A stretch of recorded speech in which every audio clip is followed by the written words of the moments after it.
Assalamualaikum warahmatullahi wabarakatuh. Saya Wafik Saputra dari Keperawatan 1B akan mempresentasikan tentang obat sistem saraf pusat. Susunan saraf pusat terdiri dari saraf tulang belakang dan 3 bagian utama otak belakang, yang terdiri dari cerebellum yang berguna untuk mengendalikan dan mengkoordinasi gerakan-gerakan, batang otak atau brainstem mengendalikan fungsi vali dan perilaku otomatis cerebral, yang ketiga hemisfere berguna untuk fungsi-fungsi utama lainnya. Otak berhubungan dengan bagian tubuh lainnya melalui susunan saraf peripheral. Cerebral cortex memiliki 4 bagian atau lobe. Yang pertama, occipital yang berguna untuk penglihatan, yang kedua temporal untuk pendengaran, yang ketiga parietal untuk persepsi badan, dan spatial atau ruang, yang keempat frontal untuk perencanaan dan pergerakan. Fungsi sistem saraf ada 3. Yang pertama mengkoordinasi, yang kedua menafsirkan, yang ketiga mengontrol interaksi antar individu dengan lingkungan sekitarnya. Obat-obat sistem saraf pusat berdasarkan farmakodinamikanya dibagi 2 golongan. Yang pertama, merangsang atau menstimulasi yang secara langsung maupun tidak langsung merangsang aktivitas otak, sumsum tulang belakang dan beserta syarafnya. Yang kedua, menghambat atau mendepresi yang secara langsung maupun tidak langsung memblokir proses bertemu pada aktivitas otak, sumsum tulang belakang dan saraf-sarafnya. Obat yang bekerja terhadap sistem saraf pusat dibagi dalam beberapa golongan besar, yaitu yang pertama psikofarmaka atau psikotropika, yang meliputi psikoloptika untuk menekan atau menghambat fungsi-fungsi tertentu dari sistem saraf pusat seperti hipnotika, sedativa dan tranquilizer, dan antipsikotika. Psikopanaleptika menstimulasi seluruh sistem saraf pusat, yakni antidepresiva dan psikostimululansia. Yang kedua, untuk gangguan neurologis seperti antiepileptika, MS atau multiple sklerosis, dan penyakit Parkinson. Yang ketiga, jenis yang memblokir perasaan sakit seperti analgetika, anestetika umum dan lokal. Yang keempat, jenis obat vertigo dan obat migrain. Umumnya semua obat yang bekerja pada sistem saraf pusat menimbulkan efeknya dengan mengubah sejumlah tahapan dalam hantaran kerja sinap tergantung kerja transmitter. Yang pertama, analgetik.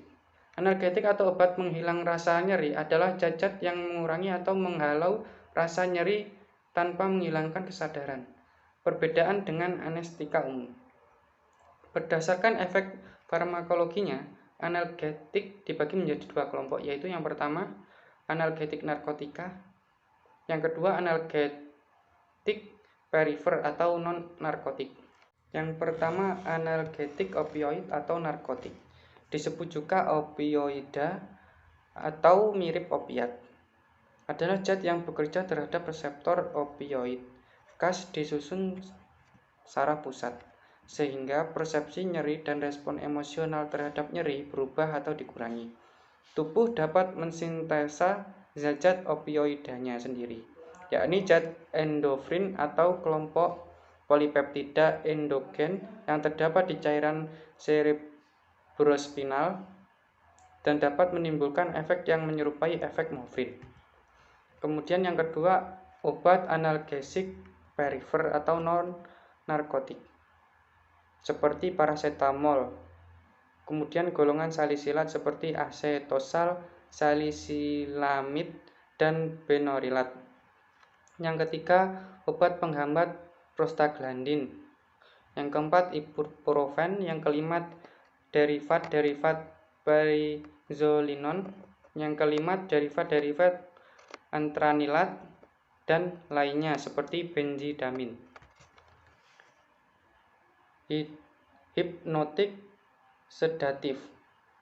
Sedatif adalah substansi yang memiliki aktivitas moderat yang memberikan efek menenangkan.